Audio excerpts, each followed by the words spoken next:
Kari the Catalyst here. I don't know if you did the homework for last week's lesson, but I hope you did. And I have a tree this week, and there's a reason. So this lesson is about leadership. Leadership comes in many, many forms. And the two principles I would like to talk about today are core values and boundaries. Writing is very auditory and kinetic, but it's also visual. The human mind learns in many, many different ways. So I personally have some core values that I live. There are 10 of them, and they were recommended by a wise man many, many, many years ago.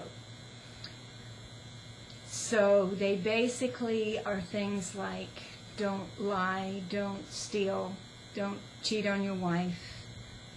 Things that most people would hope they would do. But the thing about core values is if you decide what your core values are in a very concrete, practical way, it makes it much easier to live them out in your everyday life. Good leaders have a very strong compass for life. Not all leaders have the same core values, obviously, because we're all different people. But there are similar themes in the lives of most leaders. Things like integrity and work ethic and authenticity, transparency. I don't know if these words mean anything to you, but they are very important to me.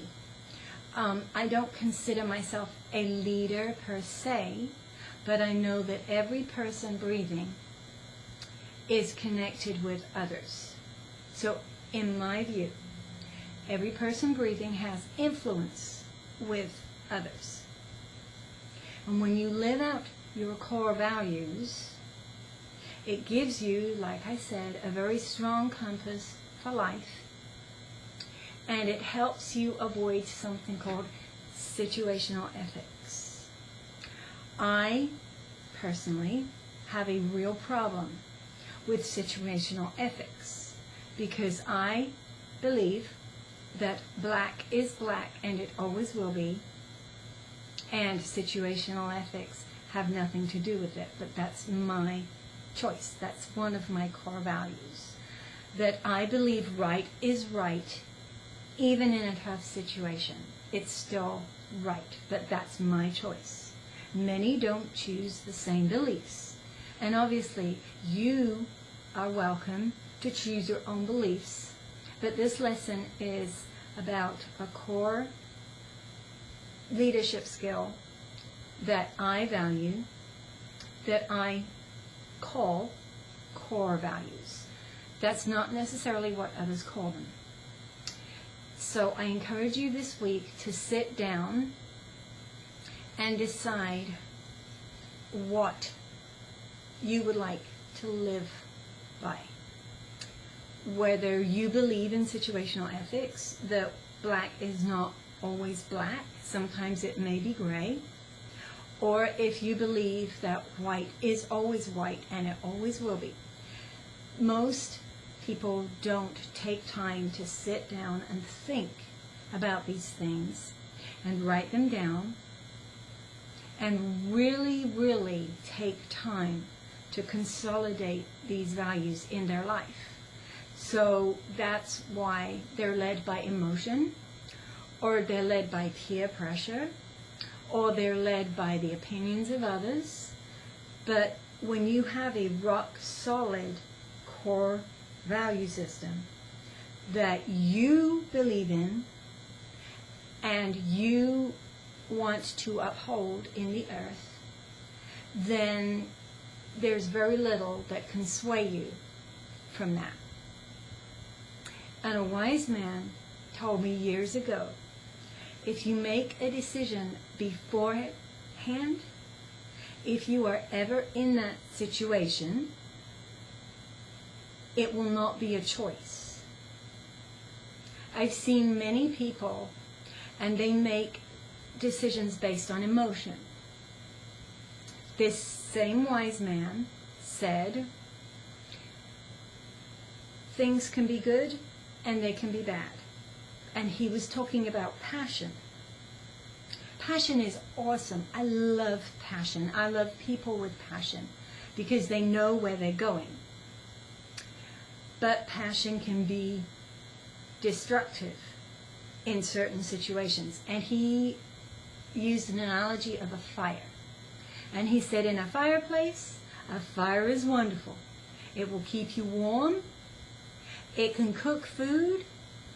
It can do a lot of very good, very healthy, very constructive things for you. But if a fire is out of control, it will burn a house down. And it's the same with passion. Passion is good within boundaries, which is the next thing I would like to talk about. And passion is healthy, it's normal, and it's great. But out of control, it can lead to unhealthy behaviors and destructive choices. So while you are thinking about your core values, I also want you to think about boundaries. Many people don't take time to think about and establish boundaries in their life. I guess you have to get as old as me to realize how important boundaries are. But when I was a teenager, I saw a film, and I'll put the link in the description. I had to look for quite a while for this one clip. But I was a teenager, and I saw this, and it revolutionized my life. I liked the whole film, except the sex scene. I don't really care much for sex scenes.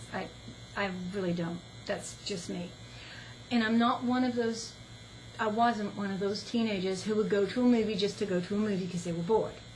Most of the things I do with very focused intent. So even as a teen, I went to this movie, one, because I was interested, two, because I kind of liked the guy, and three, because there were some things that I wanted to know. Some say that he was a real man, that really existed. Some say it's all myth and fable, but I don't put a lot of stock in what some say.